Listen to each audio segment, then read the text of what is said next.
A global focus requires an international education. I've lived and worked in 4 different countries in my life so far. I spent part of my youth in Macau, a city close to Hong Kong in China, as China was transforming itself in the late 1980s. I then studied and worked in Portugal in the 1990s. I actually helped my country issue government bonds as we were joining the euro. And so I went back to grad school in the early 2000s, and I did my PhD at INSEAD in France.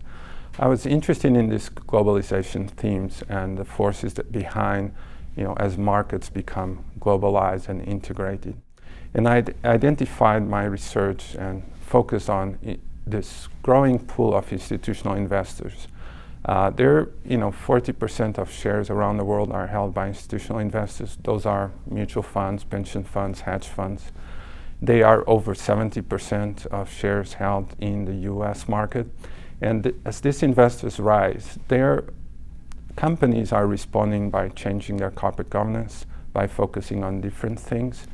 And as I think about my research, and I also want to sort of bring that global perspective to the classroom.